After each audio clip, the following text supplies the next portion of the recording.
bakunzi banje muraho abashuti banje abo nkunda ndagarutse kandi amazina kubatanzi nitwa Aimable Semahoro aka King of Peace aka Neymar. Ayo niyo mazina nkoresha. Ugiye kuri Instagram wasangaho Aimable King of Peace no kuri YouTube jina ya utani bazabanyita Neymar.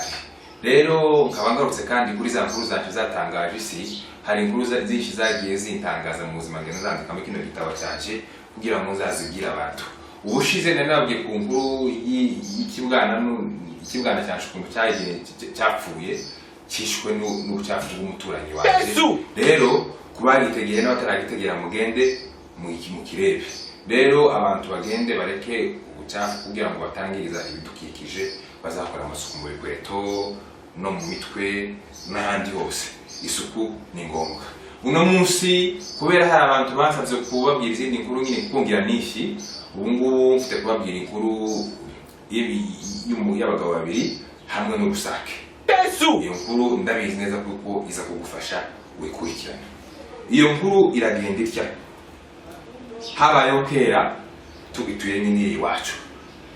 Hari abagabo babiri b'inshuti. Umugabo umwe yari yitwa ngo ni Matanure, uwa kabiri yari yitwa Bigira Bakomeye. Nabwiye kuko umugabo wa kabiri yari yitwa Bigira Bakomeye. Urusake rwari rwitwa Sekaganda. Ubwo rusake rwari urwa Matanure. Abo bagabo bari inshuti bene za zindi zikomeye. Noneho istori ukuntu igenda nababwire kandi bitega amatwi neza uyitega amatwi wenda nawe iraza kugutangaza cyangwa se gusetse. Nabwiye kuko ari inkuru zatangaje mu buzima bwanjye.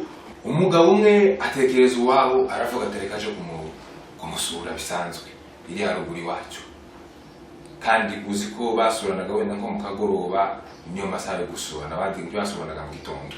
Nuko umugabo aragiye ande bahise kuri mugenzi wiwe.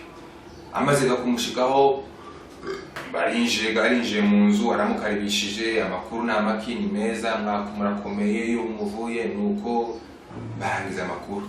Noneho wabo yanga kumuzimana, kandi uzi ko iyo ubonye umushitsi ugomba kumuzimanira zanga bikunze, kandi noneho ari inshuti yawe.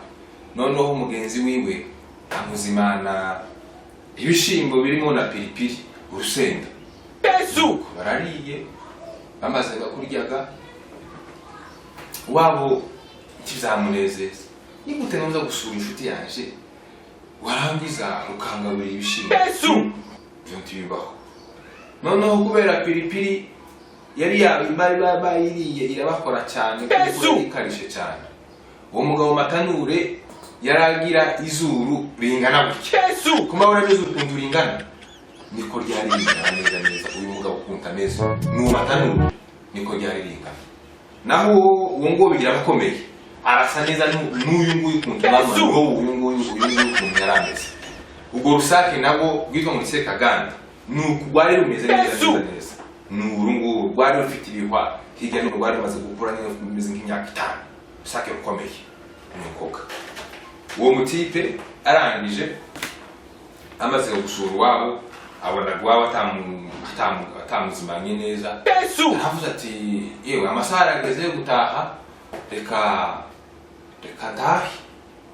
ndahe amasaha arageze yo gutaha nje kureba nimba kazatashe. Nuko wabo garamubwira ati yewe utarataha reka gabanze gabi kuko piripiri yari yamukoze, arumva afite ibintu mu mazuru harimo yitsemura. Aravuze ati reka nje kwitsemura hanze gatoya nimaze ngo yerekeze gawe umushitsi. Nuko wawaga Matanure arasohotse hanze na ryazuru giwe rinini. Bavuga kuko iyo zuru giwe rishobora gupima ibiro 200 byonyine, kandi ugomba gupima ibiro 60 cyangwa se 70. Ariko ibiro by'izuru giwe zapimaga ibiro 20. Yamugendaga hanze muri iryo zuru hari umunsi go upima ibiro 30, kandi uzi ko ibiro 30 zo kama byicana ihe. Nuko Wamugabo arasohotse hanze kugira yikubuze nyine kugiha amambiro cy'inzu naho hari mataha y'inkokoga muziko zifite saa 11 cyangwa saa 12 zakabero gatangiye gufata inkoko kugeza zaziza zishaka kwinjiraga mu nzuga wa mugabo abakubise gutya muzi kwa kundi abashi badafata izuru rimwe bagapfuna gutya Yesu yafashe izuru rimwe gutya arajya n'ibikumwe binini gira gutya yakubise neza bwa rusaki yo mutwe gwiwe rwamarura aho ngaho haroba Yesu bazavamo uko speed icyo kingira cyasohokanye mu izuru giwe cyari gifite speed kitire rya Ronaldo Cristiano Yesu ko itire rya Cristiano ryakubise umwana hanze nyuma y'ikibuga umwana ngwara Yesu yigeze no kubita ipoto ricikamo rero iyo speed icyo kingira nuko yari imeze kuko icyo kingira iyo kije gufata n'ihene bene ya yindi ni Yesu nayo yari gupfa cyangwa iyo byo gufata umuntu urupari gukika Yesu gwabisaki urabe abahamagaye mugenzi wiwe kugira bakomeye tiyewe usaki hano ugize kibazo baje kureba sanga usaki wishwe n'ikingira Yesu wa mugabo agize bati yari yabuze izimano bari kafata baca umutwe barakaranga arariye amaze gakuryaga uwo mugabo nawe cyaje kumubagaho yakaze kibabwire neza Yesu umugore yoga barusaki barakaranze barariye amaze gakuryaga aramushimye ati yewe nubwo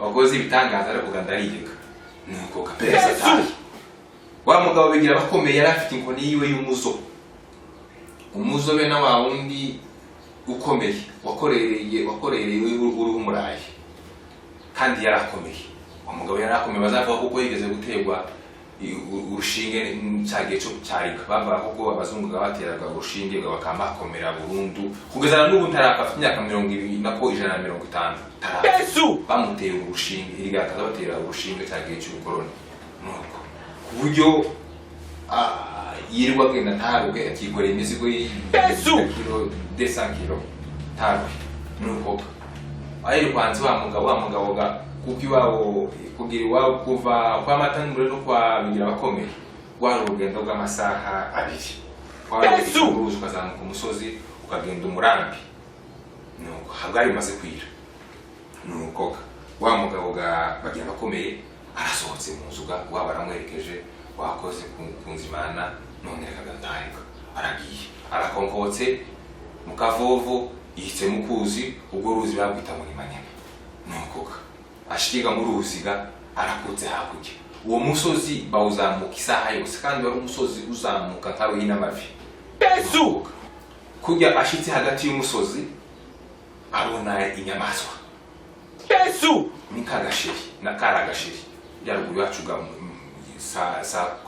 sa moyo dushye twasokaga mbese ku misozi tugenda dushakisha ibivumburi dukanjagura ibivumburi ngahura wa mugabo yaragira ubwoba ariko yarakomeye kandi akagira n'inkoni aye kwanka abone ya nyamaswa Yesu yapsisi agira ubwoba aravuga atangaha njyagati y'urupfu no gukira Yesu icyaje kumukomeza ni bwa rusaki yari yarirwaye mu nda yarakomeye aravuga ati ngiye kwiyahura Yesu ikintu ndi gukora hano yakoze system ye gusa yaravuze ati ngiye gukubita nifasha nawe tibizuka kandi ni ntayifashe nayiki uko niko yabigenjeje Yesu yabanguye inkoni akubita ya nyamaswa agasheri Yesu utaza agasheri n'ingwe mu Kinyarwanda kandi muzikunta agasheri ari kanini kabutimbwa n'ikimbwa 3 uzifatikanyijeho kagiye kungana n'intare no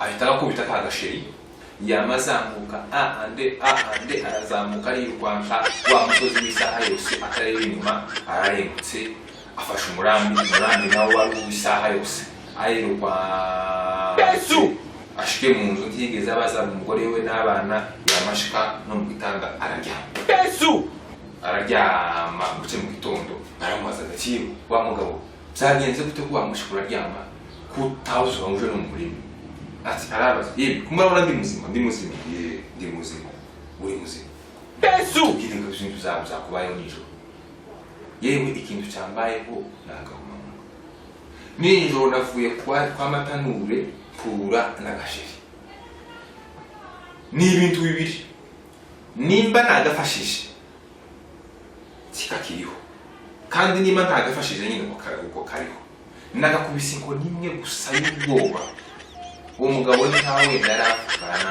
n'abene wacu bagira ubwoba yama arabwira ati mugende murebe ako gasheri nimba naragafashije kapfuye kikagiriho abana rero baragiye bashaka umusozi bararebseka bamwe basanga ka gasheri karumye yakubise rimwe y'ubwoba